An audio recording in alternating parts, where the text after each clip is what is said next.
Seis hábitos judíos para mejorar tus finanzas es un libro que parte de una pregunta que durante años ha despertado curiosidad en muchas personas alrededor del mundo. ¿Por qué una comunidad tan pequeña ha tenido tanta influencia en áreas como los negocios, las finanzas, la educación y el emprendimiento? La autora, Andrea Rodríguez, no intenta responder esta pregunta desde la polémica ni desde los estereotipos. Lo que propone es observar ciertos hábitos culturales, financieros y educativos que históricamente han estado presentes dentro de muchas familias judías y que pueden servir como inspiración para cualquier persona que quiera mejorar su relación con el dinero. Y probablemente esa sea una de las razones por las que este libro ha llamado tanto la atención. Porque no habla de fórmulas mágicas para hacerse rico. Habla de principios, hábitos, disciplina, mentalidad, educación financiera. Y sobre todo, de una idea bastante poderosa, la riqueza rara vez aparece por casualidad. Normalmente es el resultado de decisiones repetidas durante muchos años. Desde las primeras páginas, la autora insiste en algo importante. Las personas suelen enfocarse demasiado en cuánto dinero ganan, pero muy poco en cómo administran, multiplican y protegen ese dinero. Y sinceramente, esta diferencia puede cambiar completamente una vida financiera. Porque hay personas que ganan mucho y viven permanentemente endeudadas.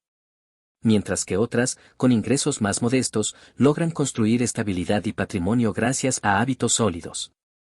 El primer hábito que desarrolla el libro es el ahorro disciplinado. Y aunque pueda parecer una enseñanza básica, la autora explica que justamente por parecer tan simple, muchas personas la ignoran. Dentro de muchas familias judías, el ahorro no se ve como una opción que se aplica solamente cuando sobra dinero. Se considera una responsabilidad. Una práctica constante. Una forma de prepararse para el futuro. La idea central es que cada ingreso debería destinar una parte al ahorro antes de gastar el resto.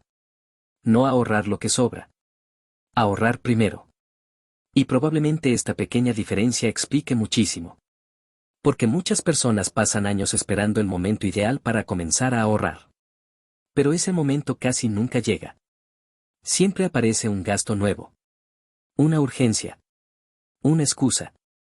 Entonces el hábito termina postergándose indefinidamente. La autora menciona cómo muchas familias enseñan esta práctica desde la infancia, haciendo que los niños aprendan a separar parte de cualquier ingreso para construir una mentalidad de previsión y responsabilidad financiera. La segunda gran enseñanza del libro es la inversión. Porque ahorrar es importante. Pero ahorrar sin invertir tiene límites. El dinero guardado pierde valor con el tiempo debido a la inflación. Entonces la autora explica que muchas personas financieramente exitosas entienden algo fundamental: el dinero debe trabajar. Y esta idea aparece constantemente en la cultura financiera judía. No se trata únicamente de acumular dinero. Se trata de hacerlo crecer. Invertir en negocios, propiedades, activos, proyectos, conocimiento. La autora explica que una mentalidad orientada únicamente al consumo genera dependencia económica permanente, mientras que una mentalidad orientada a la inversión construye libertad financiera a largo plazo. Y probablemente esta sea una de las diferencias más importantes entre quienes construyen patrimonio y quienes viven constantemente desde la urgencia económica. La primera historia importante que aparece relacionada con este principio tiene que ver con Warren Buffett. Aunque muchas personas conocen hoy su fortuna, pocas recuerdan cómo comenzó. Buffett empezó a interesarse por las inversiones desde muy joven. Vendía productos puerta a puerta. Compraba pequeñas acciones. Leía constantemente sobre negocios y mercados. Lo interesante de su historia no es solamente cuánto dinero acumuló. Es la disciplina con la que construyó conocimiento durante décadas. La autora utiliza este caso para mostrar que la riqueza sostenible normalmente se construye lentamente. No a través de golpes de suerte, sino mediante aprendizaje, paciencia y visión de largo plazo. Y probablemente esta historia tenga muchísimo valor porque contradice la idea moderna de obtener resultados inmediatos. Otra enseñanza central del libro es la educación financiera. Y sinceramente, esta probablemente sea una de las reflexiones más importantes de toda la obra. Porque durante años, millones de personas pasaron por sistemas educativos sin aprender prácticamente nada sobre dinero. No aprendieron sobre ahorro. Ni inversiones. Ni impuestos. Ni patrimonio. Ni administración financiera. Entonces llegan a la adultez tomando decisiones económicas importantes sin herramientas suficientes. La autora explica que dentro de muchas familias judías la educación financiera comienza desde edades tempranas. Los niños aprenden conceptos relacionados con el valor del trabajo, la administración del dinero y la importancia de construir activos. Y sinceramente, esta diferencia puede tener un impacto enorme durante toda una vida. Porque las decisiones financieras importantes rara vez dependen únicamente de ingresos. También dependen muchísimo del conocimiento. La segunda historia relevante del libro gira alrededor de Mark Zuckerberg. Más allá de las opiniones que existan sobre él, la autora utiliza su ejemplo para destacar la importancia de la educación, la tecnología y la innovación. Zuckerberg desarrolló desde muy joven una enorme curiosidad por aprender. Programación. Tecnología. Resolución de problemas. Y esa combinación de conocimiento y visión terminó generando una de las empresas más influyentes del mundo. La enseñanza detrás de esta historia es bastante clara. El conocimiento suele generar oportunidades que el dinero por sí solo no puede crear. Y probablemente por eso tantas familias exitosas invierten constantemente en educación. La cuarta gran idea del libro es el emprendimiento. La autora explica que muchas personas viven dependiendo completamente de una única fuente de ingresos. Y eso las vuelve extremadamente vulnerables. Si pierden ese ingreso, todo su equilibrio financiero puede verse afectado. Por eso destaca cómo muchas personas dentro de la cultura judía desarrollan una mentalidad emprendedora. No necesariamente creando empresas gigantes, sino buscando constantemente formas de generar valor, resolver problemas y crear nuevas oportunidades económicas.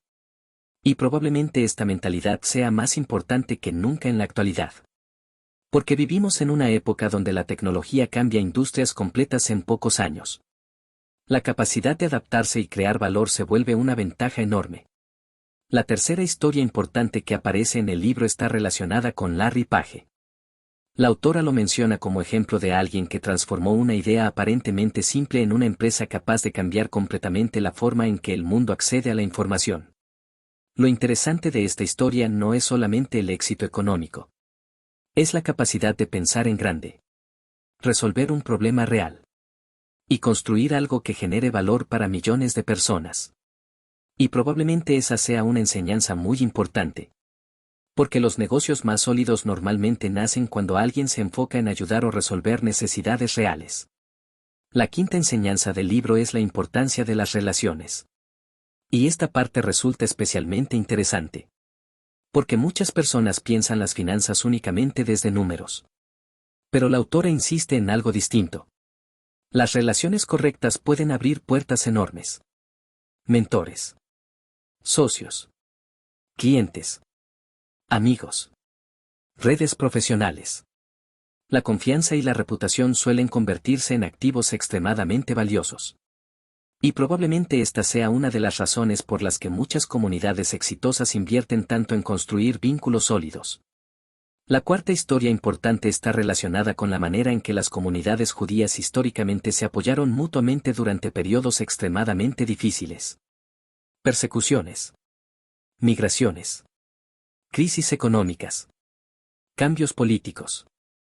A pesar de estas dificultades, muchas familias lograron reconstruirse una y otra vez gracias al apoyo mutuo, la educación compartida y la colaboración comunitaria. La autora utiliza este ejemplo para mostrar que la riqueza no siempre es un esfuerzo individual. Muchas veces también es el resultado de redes de confianza y cooperación. Y sinceramente, esta reflexión tiene muchísimo valor. Porque vivimos en una época donde muchas personas intentan avanzar completamente solas. Cuando en realidad el crecimiento suele acelerarse muchísimo a través de relaciones correctas. La sexta enseñanza del libro gira alrededor de la reputación. Y esta probablemente sea una de las ideas más subestimadas en el mundo financiero moderno. La autora insiste en que una buena reputación puede abrir oportunidades enormes. Mientras que perder credibilidad puede destruir años de trabajo. La confianza tarda mucho tiempo en construirse. Pero puede perderse rápidamente. Por eso muchas personas exitosas entienden que la honestidad, el cumplimiento de compromisos y la integridad tienen un valor económico enorme. Y probablemente esto sea completamente cierto. Porque los negocios más sólidos suelen construirse sobre relaciones de confianza. La quinta historia importante del libro tiene relación con Michael Bloomberg. La autora lo utiliza como ejemplo de alguien que construyó una carrera basada no solamente en capacidad profesional, sino también en credibilidad, reputación y visión de largo plazo. Y la enseñanza detrás de esta historia es muy poderosa. Las oportunidades importantes suelen llegar más fácilmente a quienes generan confianza. Porque las personas prefieren trabajar, invertir y asociarse con quienes consideran responsables y consistentes. Otra reflexión importante que aparece constantemente en el libro es la mentalidad de abundancia. Y esta idea puede marcar una diferencia enorme. Porque muchas personas viven convencidas de que las oportunidades son limitadas. Creen que si alguien gana, otro necesariamente pierde. Pero la autora plantea algo distinto. La riqueza puede crearse. El valor puede generarse. Las oportunidades pueden multiplicarse. Y sinceramente, esta manera de pensar cambia completamente el comportamiento. Porque alguien que ve posibilidades actúa diferente. Aprende más. Busca soluciones. Construye relaciones. Emprende. Mientras que alguien atrapado en mentalidad de escasez suele actuar desde miedo permanente. Otra enseñanza muy poderosa es el enfoque en el largo plazo. Porque vivimos en una cultura obsesionada con resultados rápidos. Dinero rápido. Éxito rápido. Reconocimiento rápido. Pero la autora insiste bastante en algo que aparece repetidamente en muchas historias de éxito. Las construcciones más sólidas requieren tiempo. Paciencia. Disciplina. Constancia. Y probablemente esta sea una de las lecciones más importantes de todo el libro. Porque las decisiones financieras más valiosas normalmente producen resultados años después de haber sido tomadas. Otra parte muy interesante es cómo la autora habla sobre la generosidad. Y esto puede sorprender a algunas personas. Porque cuando se habla de riqueza normalmente se piensa solamente en acumular. Pero el libro destaca la importancia de compartir, ayudar y contribuir. No solamente por razones éticas. También porque una mentalidad de abundancia suele generar relaciones más fuertes, comunidades más sanas y una perspectiva mucho más equilibrada sobre el dinero. En el fondo, 6 hábitos judíos para mejorar tus finanzas no habla únicamente sobre dinero. Habla sobre disciplina. Educación. Mentalidad. Relaciones. Responsabilidad. Y visión de largo plazo. Habla sobre construir una vida financiera más sólida a través de hábitos simples que, repetidos durante años, pueden generar transformaciones enormes. Y probablemente esa sea la reflexión más poderosa de todo el libro. Porque muchas personas esperan cambiar sus finanzas mediante una oportunidad extraordinaria. Cuando en realidad gran parte de la prosperidad suele construirse a través de decisiones pequeñas tomadas consistentemente durante mucho tiempo. Y bueno, hasta aquí llega este resumen de 6 hábitos judíos para mejorar tus finanzas. Gracias por haberte quedado escuchando hasta el final. Espero que alguna de las ideas, principios o historias de este libro te haya ayudado a reflexionar sobre tu relación con el dinero, el ahorro, la inversión y el crecimiento personal. A veces las transformaciones financieras más importantes no comienzan cuando ganas más dinero. Comienzan cuando desarrollas mejores hábitos, una mentalidad más sólida y una visión más clara sobre tu futuro. Recuerda que la riqueza sostenible rara vez aparece de golpe. Normalmente se construye con paciencia, aprendizaje y decisiones conscientes repetidas durante años. Lecturas recomendadas: El hombre más rico de Babilonia, La psicología del dinero. Piense y hágase rico.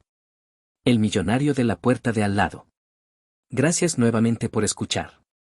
Y recuerda algo importante: cada decisión financiera que tomas hoy puede convertirse en una semilla para tu futuro. No necesitas transformar toda tu vida en un solo día. Muchas veces basta con comenzar a construir un hábito correcto y sostenerlo el tiempo suficiente para que los resultados aparezcan. Gracias nuevamente por escuchar y nos vemos en el próximo resumen.